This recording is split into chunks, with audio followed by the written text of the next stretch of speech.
I had an on and off relationship with Willie for 7 years. I was the one who kept breaking up, and he was the one who kept trying to patch things up. But after I broke up with him for the last time, he didn't try to win me back.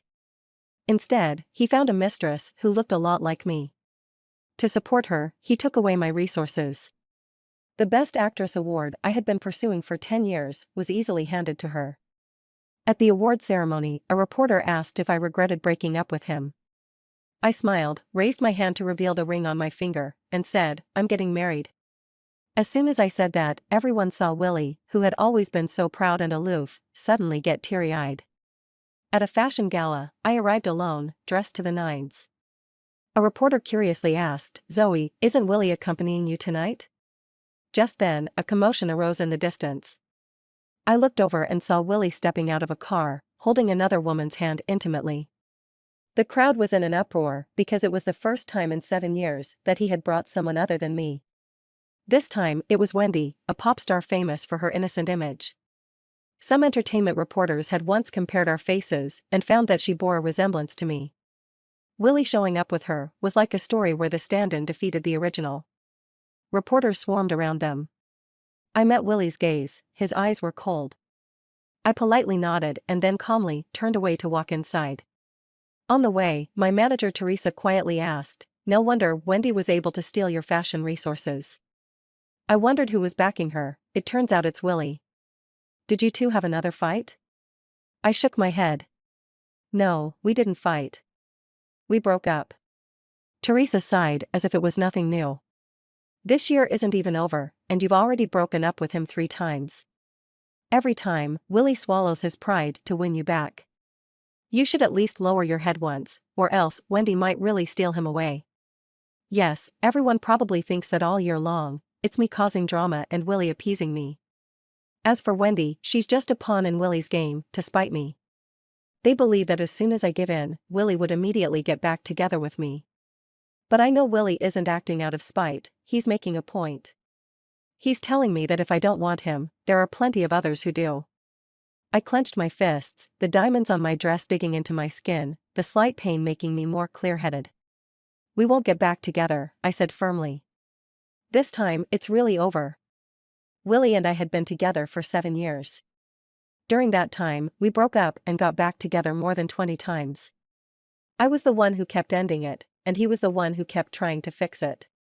He's Willie, surrounded by countless beautiful women, yet he was willing to swallow his pride to make me happy, to win me back. If I so much as said I missed him, he would fly across the country to be with me. Many people advised me not to be so dramatic, not to fight over trivial gossip. They said he clearly loved me more than anything, so why keep breaking up and hurting each other? I understood that too.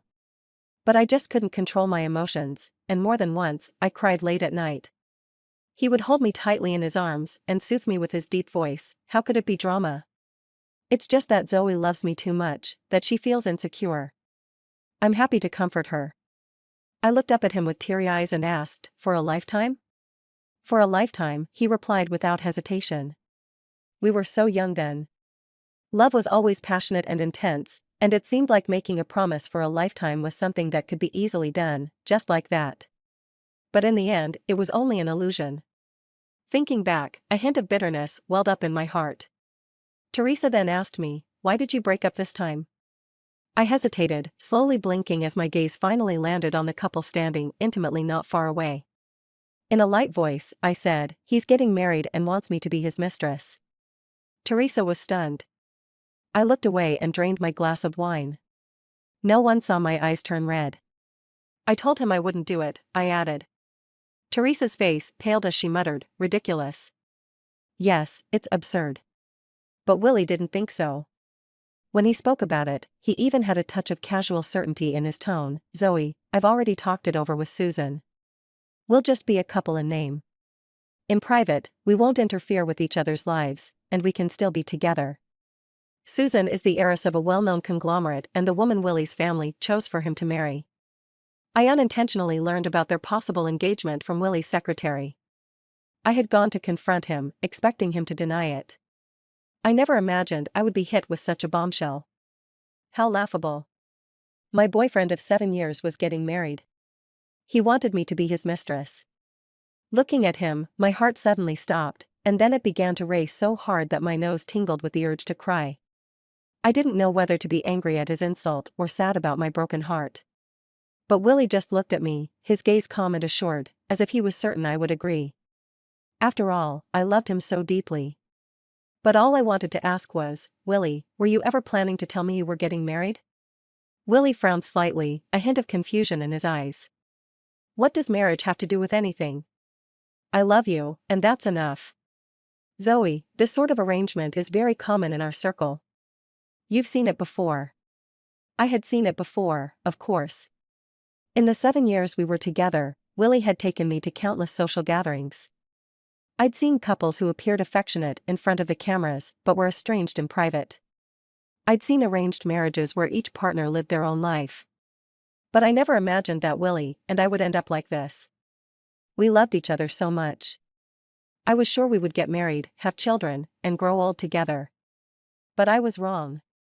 Willie never intended to marry me. All along, I had been fooling myself. I pulled my hand away from his and said clearly, but I don't want to be your mistress for the rest of my life. Willie frowned but still patiently explained, Zoe, you're not a mistress. You're my wife, my partner. Then who is Susan? I asked. He couldn't answer. He couldn't deny Susan's status, but still didn't understand why I cared so much about her existence. Maybe Willie and I were never truly on the same path. I lowered my eyes, hiding the redness in them, and slowly said, Willie, I won't be a mistress. Zoe, don't you want to be with me? We promised to be together forever. You clearly love me so much. Yes, I love you, I said, looking at him with serious, determined eyes. But, Willie, I won't lose my dignity just because I love you. As I spoke, the first snow began to fall. Soon, everything was covered in white. It's snowing, I said as I got up and walked toward the floor-to-ceiling windows.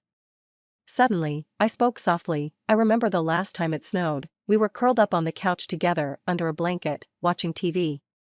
I smiled and asked Willie if marrying him would be considered marrying up. You just laughed then. Now that I think about it, were you laughing at me in your heart? Did you think I was delusional for wanting to marry you? What was I to you? A minor celebrity? How could I be worthy of marrying you, Willie? As I spoke, tears started falling. I wiped them away, trying to hide the signs of my sadness. It was too humiliating. I didn't like seeing myself in such a vulnerable state. But the more I wiped, the more the tears fell.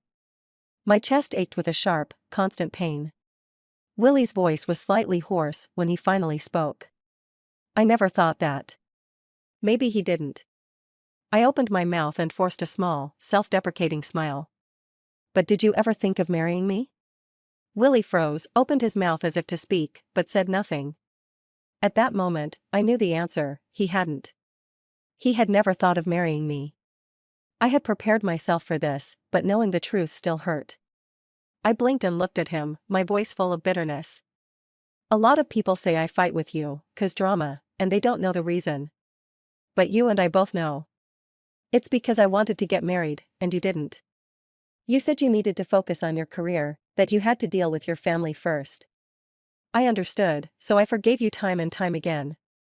If you had told me from the start that you wouldn't marry me, why would I have tried so hard to win your parents over? Why would I have wasted so many years with you? I was so foolish. Others often say that love can cloud the mind and blur one's vision. I didn't believe it before. But now I do. Otherwise, how could I have been foolish enough to be deceived by a flimsy excuse for 7 years? How could I have spent all those days and nights with him without seeing his true intentions? How could I be heartbroken even after being betrayed? Willie, let's break up. I finally said it, seriously and firmly. At that moment, it felt like a weight had been lifted off my shoulders and chest. I felt so relieved. But Willie just looked at me, his tenderness gone, his gaze deep and cold. He said each word clearly and heavily. Zoe, you'll regret this. I didn't understand the meaning of his words back then. But soon after, I started getting dropped from contracts.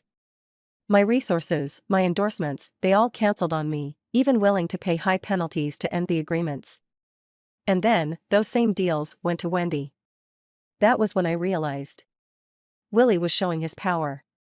He was telling me through his actions, you see, if you won't be my mistress, there are others who will. The evening event reached its peak with the arrival of one person. The internationally renowned director, Thomas, who had recently returned to the country. Teresa whispered to me, Thomas is here. He's casting for the lead role in his new movie. You've always admired his work, right? I heard he's been keeping an eye on you too. You should go for it. All right. I picked up my champagne and was about to approach Thomas, but then I saw Willie leading Wendy to him. Thomas, this is Wendy, the actress I mentioned to you. Wendy glanced at me, her eyes filled with smugness. With Willie's introduction, Thomas quickly started discussing the movie story with Wendy. I felt a bit lost for a moment, biting my lip. But I decided to give it a try and walked up to him. Hello, Thomas. And who might you be? Thomas asked, puzzled. Before I could introduce myself, Willie cut in, she's my former mistress. My heart skipped a beat. I turned to look at him, meeting his provocative gaze. He did it on purpose. He knew I couldn't stand that label. But he insisted on branding me with it. Ignoring my gaze, he smirked coldly, her acting is mediocre. 4 words. And with them, he easily dismissed my 10 years of hard work. Hearing this, Thomas didn't spare me another glance. At that moment, I knew. The opportunity one had waited years for was gone. I felt a hollow emptiness inside, as if something was rapidly slipping away, something I couldn't grasp. I turned to leave. But I ran into Willie at the backstage corner. He was leaning against the wall, tilting his head to look at me. The colorful lights reflected in his eyes, but there was no warmth. He asked me, Zoe, do you regret it? Since leaving me, you've lost so much. Do you regret it? If you come back to me, everything you want will still be yours. I looked up at him. My gaze was clear and gentle. But there wasn't a trace of regret. I smiled softly. Willie, I never regret anything. Because of Willie's interference, all my endorsement deals were cancelled, giving me an unexpected break. I'd been in this industry for 10 years, always busy. Now that I suddenly had some free time, I didn't know what to do with myself. While cleaning my room, I accidentally found a shirt in the closet. The cuff was adorned with a black crystal cufflink. I thought for a moment, but I couldn't remember when he left this shirt behind. I wanted to throw it away.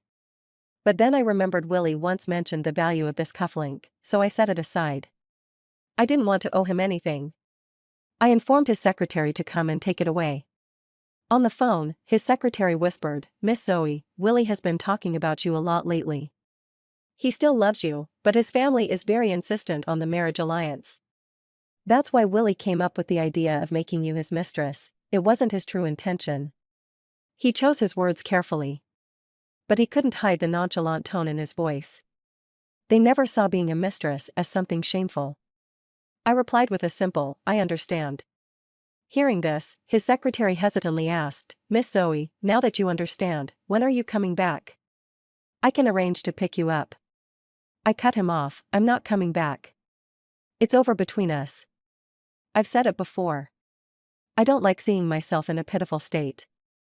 And I never regret anything. As soon as I finished speaking, I heard a loud thud from the other end of the phone. Boom. Willie's hoarse, deep voice came through. Then get lost, as far away as you can. So, he was listening in all along. Still as childish as ever. Every time he did something wrong, he would send his secretary to test the waters for him. But this time I won't soften. I hung up the phone and looked at the shirt stuffed into the trash bag. Suddenly, I had the urge to go back to my hometown. I missed my parents. I'll be there tonight. I called my mom from the train. Mom was delighted and quickly called Dad over, reminding me with a laugh, Sweetie, be careful on the way. Watch your wallet. Your dad and I will be waiting for you at the station. Hearing this, I couldn't help but smile. I'm already 32, and I'd been in the entertainment industry for 10 years. But my mom still reminded me to watch my wallet. As if I were still the young girl who left home for college all those years ago.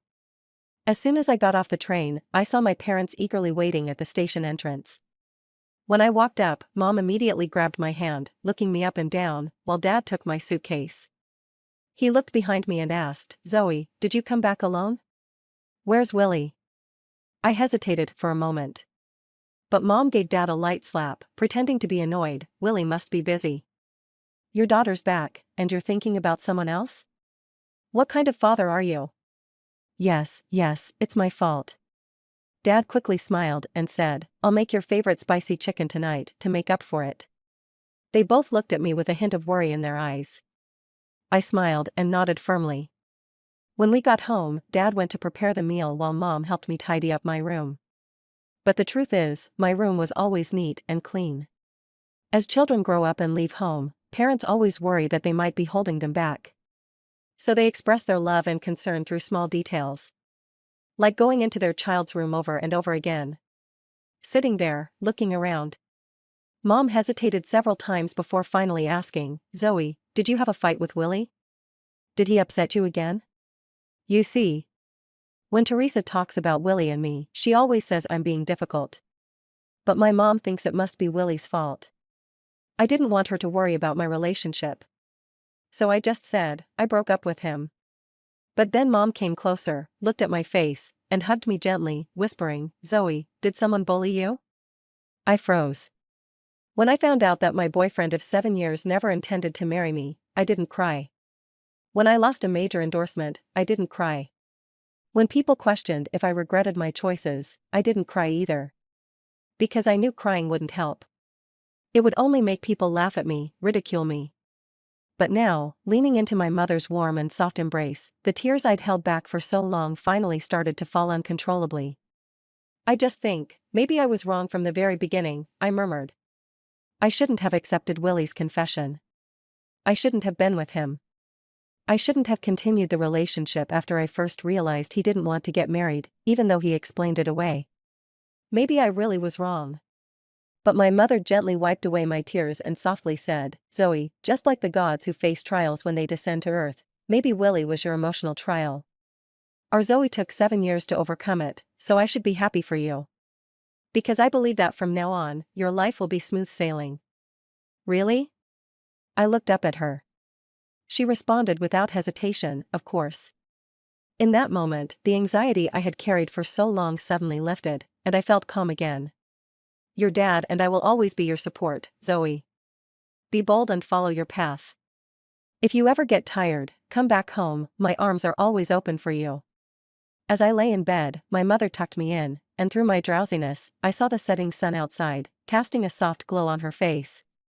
I suddenly said, "Mom, I want to watch the sunrise tomorrow." She brushed a stray lock of hair behind her ear and gently nodded. "Okay, your dad and I will go with you." When I woke up, they were already dressed and ready to go. The sun had not yet risen, and a light mist hung in the air. There were only a few people on the mountain trail. As we walked through the forest, the fresh air seemed to wash away the heaviness in my heart. Just then, I heard a voice of surprise behind me. "Teacher?" I turned around. A man in black athletic wear was jogging towards us. His dark hair was slightly damp, making his handsome, pale face even more striking. He looked at my parents and broke into a bright smile. "Teachers, do you remember me?" My parents were momentarily stunned, then they smiled with delight. Sandy, weren't you abroad? What brings you back?" Sandy smiled as he explained, "The research project I was working on finished, so I thought I'd come home for a while." My mom nudged me forward. "Sandy, do you remember Zoe? You two used to play together all the time when you were kids." His smile grew wider as he leaned closer, his voice low. "Zoe, do you remember me?" I blinked and smiled slightly. "Of course I remember you, Sandy." Sandy was my childhood companion. We lived in the same alley and were even desk mates at school. His parents were often busy with their business and would sometimes forget to pick him up from school. But my parents, who were both elementary school teachers, believed that all children were innocent and lovable, so they brought him home with us. We ate together, played together, went to school, and walked home together. Some kids teased me, calling me his child bride. Sandy would always give them a good beating. One afternoon, I was applying ointment to his injured hand and quietly told him it wasn't worth fighting over. Sandy flicked my forehead gently. I didn't fight for them, I fought for you. I was stunned. He looked at me, sighed, and then gently rubbed the spot he'd just flicked. Although he had been very gentle, his young voice was soft and tender when he spoke again. Zoe, you're a girl. You can't let people spread rumors about you. But as long as I'm here, don't be afraid. But eventually, he moved abroad with his parents. At first, we kept in touch, sharing funny stories from our lives over the phone. But over time, we lost contact. Until now. Years passed, and I couldn't keep up with my parents' brisk pace, worn out from all my training. By the end, it was just Sandy and me. I stayed silent. He didn't break the silence either. We just walked quietly, taking it all in. Zoe, this is for you. It was a plum blossom. Dewdrops clung to the petals, making it look even more delicate. I didn't even know when Sandy had picked it. I asked softly, why are you suddenly giving me a flower? Sandy smiled. No reason, just wanted to wish you a smooth and happy life. I was taken aback and looked up at him. I suddenly realized that the boy I remembered had grown into a tall and strong young man. The sunlight seemed to favor him, filtering through the leaves and casting a hazy halo around him. His eyes curved slightly with a gentle smile, warm and affectionate. He was so strikingly handsome that I couldn't look away. I accepted the flower and smiled lightly. Thank you. At that moment, the sun rose. Golden rays flooded the sky, brilliant and grand. My mom waved at us and called out, Sandy, let's take a picture together. We walked over, laughing. Time froze at that moment. In the photo, I'm smiling with a light heart. Ahead of me lies a path. Beside me are family and friends. And behind me, the radiant sunlight. From this moment on, my life is starting anew. After that encounter, I discovered that Sandy's family still hadn't sold their old house in the alley. We became neighbors again. In our free time, we often hiked together, had drinks, and just enjoyed each other's company. He never asked me how I had been all these years. And I never told him. Until one day, I returned home from an art exhibition and noticed a familiar car parked at the alley entrance. I took a few steps closer. Sure enough, it was Willie. He was leaning against the car, frowning, surrounded by cigarette butts.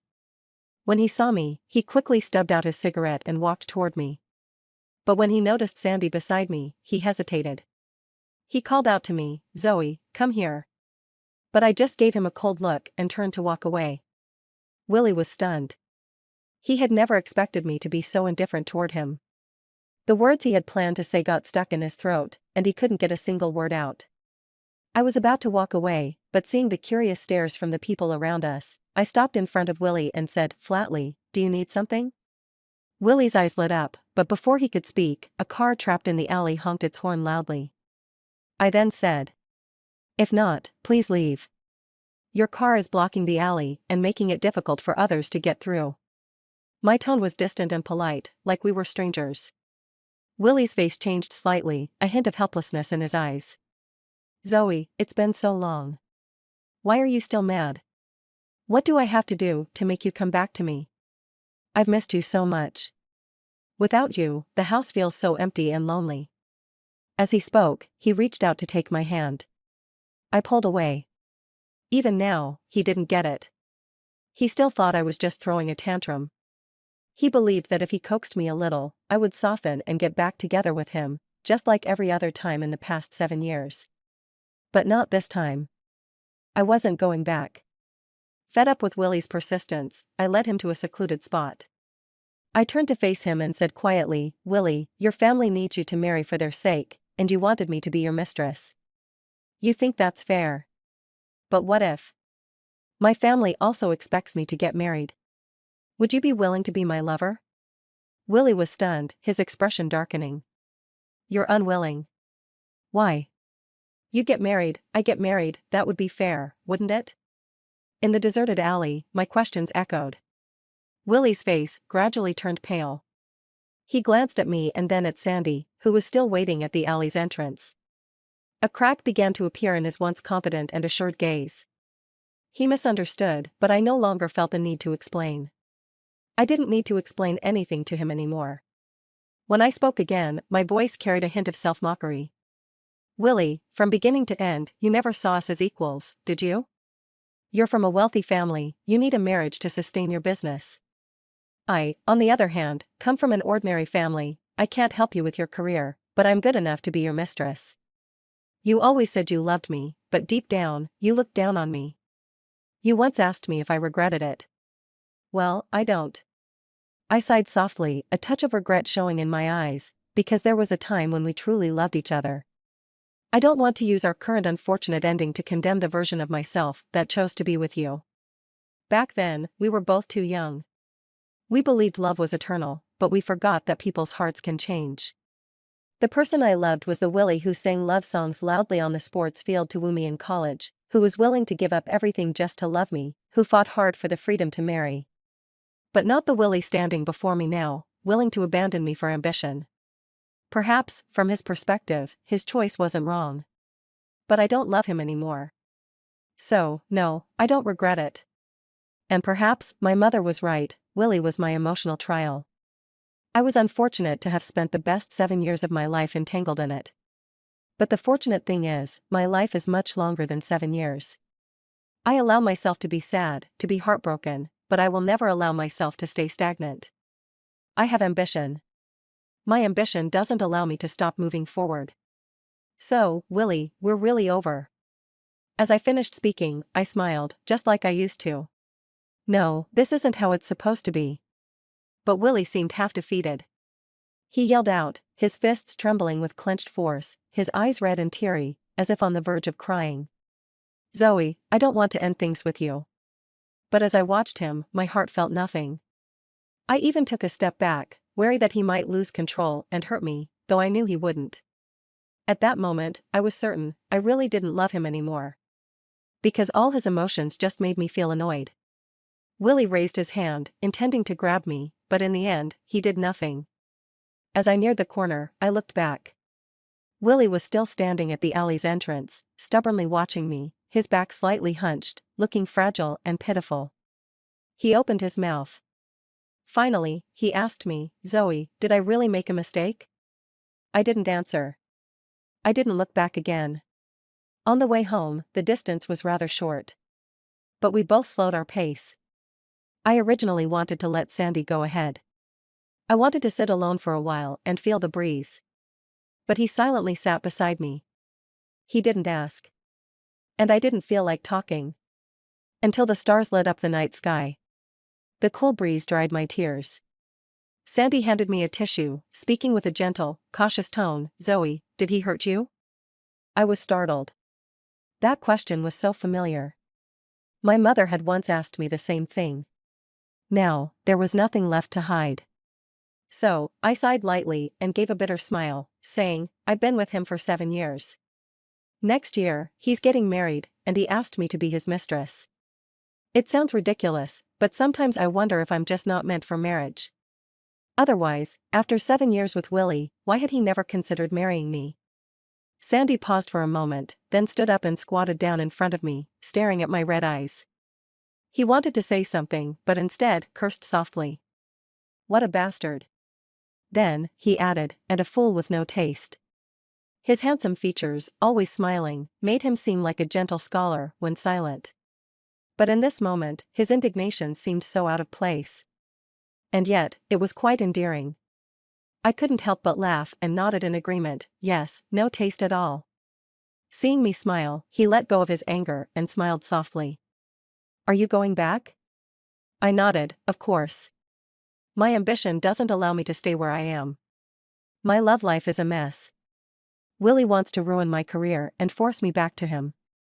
But he has underestimated me. I never back down, not even when I'm bloodied from hitting a wall. I won't give in. And I won't stop moving forward. Sandy looked at me for a long, long time. Then he stood up and extended his hand to me. He said, that's good. He said, the Zoe I know is always so resilient. And finally, he said, then I wish you nothing but smooth sailing from here on. The wind rustled the bells by the window. They chimed, clear and pleasant. I looked up at him and smiled brightly. To us. A month later, at sunset. That day, the sun was bright. The afterglow was dazzling. Sandy proposed to me. It was very sudden. He knelt on one knee and took out a diamond ring. His voice trembled as he confessed his feelings for me. Zoe, I know everything today feels sudden, but this is something I've thought over many times, something I've decided after countless considerations. Of course, I'm not forcing you to be with me. I just wanted to tell you in this way that you're not a girl unloved by anyone, and you're certainly not unsuitable for marriage. It's just that others don't have the eyes to see how wonderful you are, they're not good enough for you. My heart skipped a beat. I suddenly recalled the words I said last month. I had said, maybe I'm just not someone fit for marriage. It was just a casual complaint. But now, he was giving me his answer.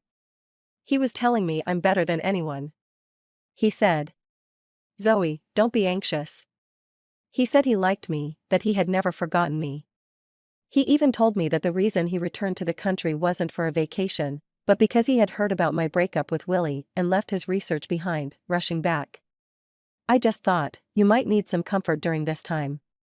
But now I see, I underestimated Zoe. Zoe can handle it herself. As he spoke, there was a mix of shyness and pride. I couldn't help but laugh. But as I laughed, I began to cry. I had imagined countless times what a proposal might look like, grand or elaborate. But in the end, it was so simple. And so moving. My parents were nearby, watching me with tears in their eyes, but smiles on their faces. They all loved me. So, they wouldn't force me to make any decision. And so, I accepted Sandy's ring. At that moment, it wasn't a shackle of marriage, but a precious gift. A token of a young man's heart. As the last tear fell, I whispered, I think I can give it some serious thought. Half a month later, I received a call from Teresa. She informed me that I was nominated for Best Actress at the film festival. I needed to attend. I arrived early. The makeup artist I knew well began gossiping quietly with me, and the most sensational news was about Willie and Wendy. I heard that Willie's family officially announced a marriage alliance with the Susan family, but Willie himself is against it. There was a big commotion a few days ago. Is Willie really planning to marry Wendy? Wendy is red hot right now, snatching resources from many people, and Willie still indulges her. Isn't he afraid she'll backstab him one day? She paused for a moment and then sighed, Zoe, you've escaped a lot of trouble. I always felt that someone like Willie was never right for us. His parents had an arranged marriage, and recently, his father's illegitimate child, who's almost the same age as Willie, showed up. That kind of family isn't for us.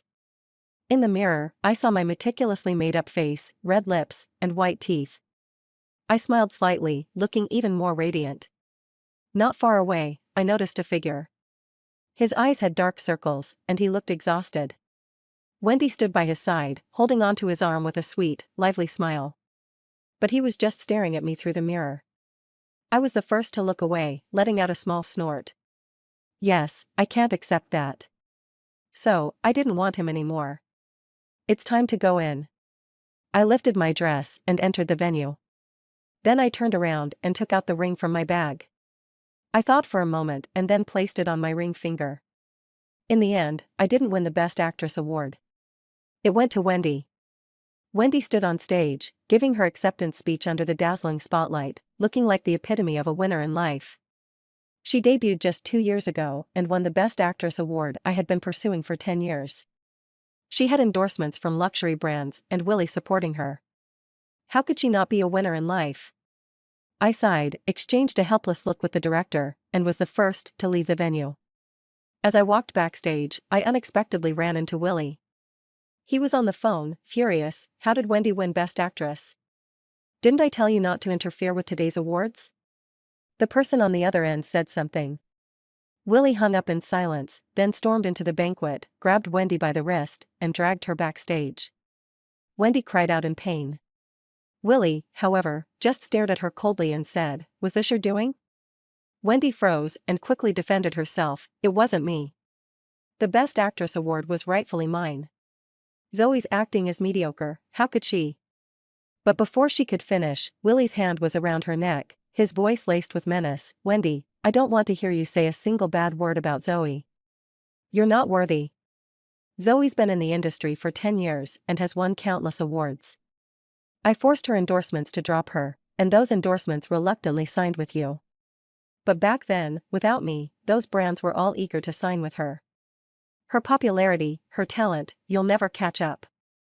Who do you think you are to judge her? I was stunned. I never knew Willie thought so highly of me. But he was also the one who publicly humiliated me as a mistress and belittled my acting. He's always been so hypocritical. I let out a small laugh and quietly turned to leave this farce. At the door, I was stopped by reporters who had been waiting. Some offered words of comfort, some were there to watch the drama unfold, and of course, there were those who tried to stir things up. Miss Zoe, do you think your loss of the Best Actress award is related to Willie? Do you regret breaking up with him now? Facing the cameras, I smiled softly and revealed the ring on my hand. I'm getting married.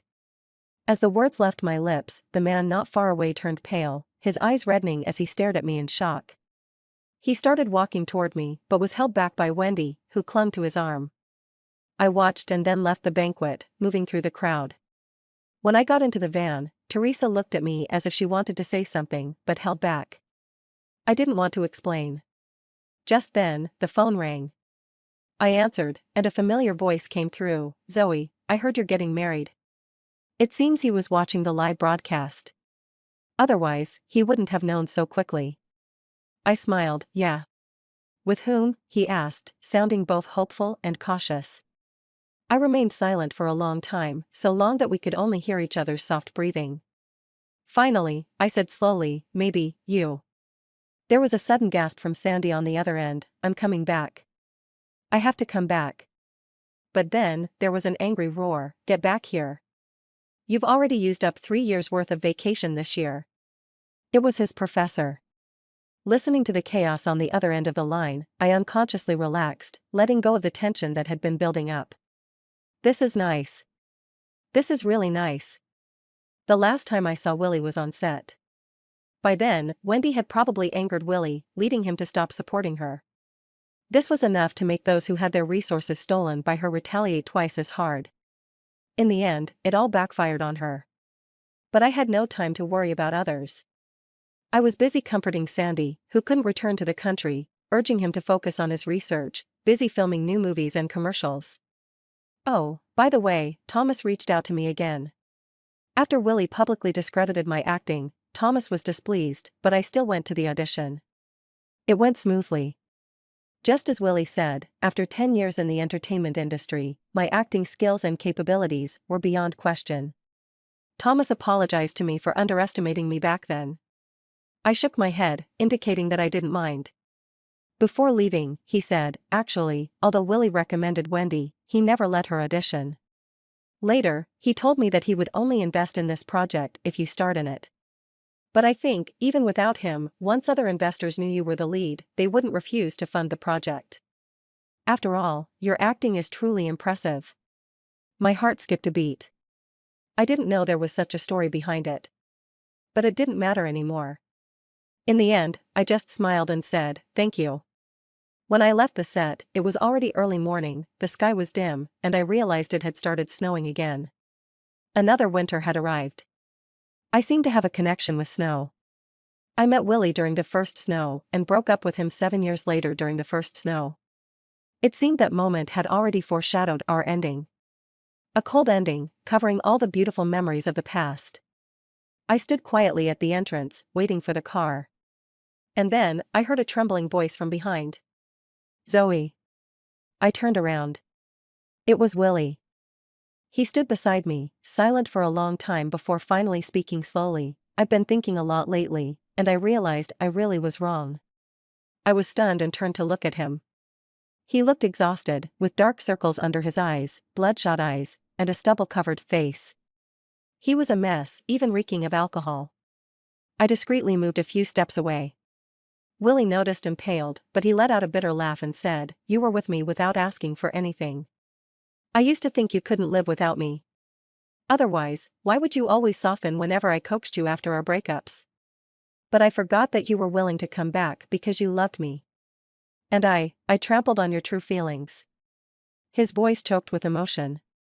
He said, Zoe, I'm sorry. He also said, if I could do it all over again, I wouldn't let you down. There was a hint of hope in his eyes. But I had to shatter that fragile hope. I told him, if we could start over, Willie, when you meet me, just pretend you don't know me. His expression turned blank, and tears fell from his eyes.